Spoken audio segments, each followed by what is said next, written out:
it's true that they can be there live, or if they miss the live presentation event online, they'll be able to watch the content later that night. For example, they catch it live in the morning, they have to do some inspections in the afternoon, they can catch the rest of it at night. So here's the story. The conference is going to run from 8 to 5, or I'm sorry, 9 to 5. So 9 in the morning to 5 in the afternoon. And if you look over here at the agenda, let me just come right over here to the schedule.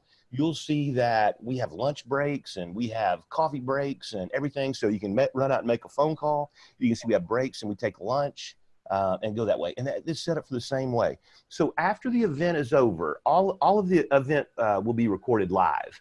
There'll be a chat box where you can type in your questions. Our staff will monitor the chat box. And anything we don't get answered at the end of the session, we'll start the next morning on day 2 with a live Q&A session. We'll start answering some questions. We also have a 90-minute webinar after the event to answer any of the questions that didn't get answered either during the session or during the Q&A session live. Now, what's going to happen is it'll take us about 3 days to get this edited, the videos edited, and then we're going to put them here. And this is what we call the workshop delivery page. So everybody who is a participant, even if you don't come to one event, you just buy your ticket, then what's going to happen is you're going to get access to this. And here's day 1 videos, and this follows the agenda. And these are just placeholders. So know that we haven't gotten the videos yet because we haven't recorded them.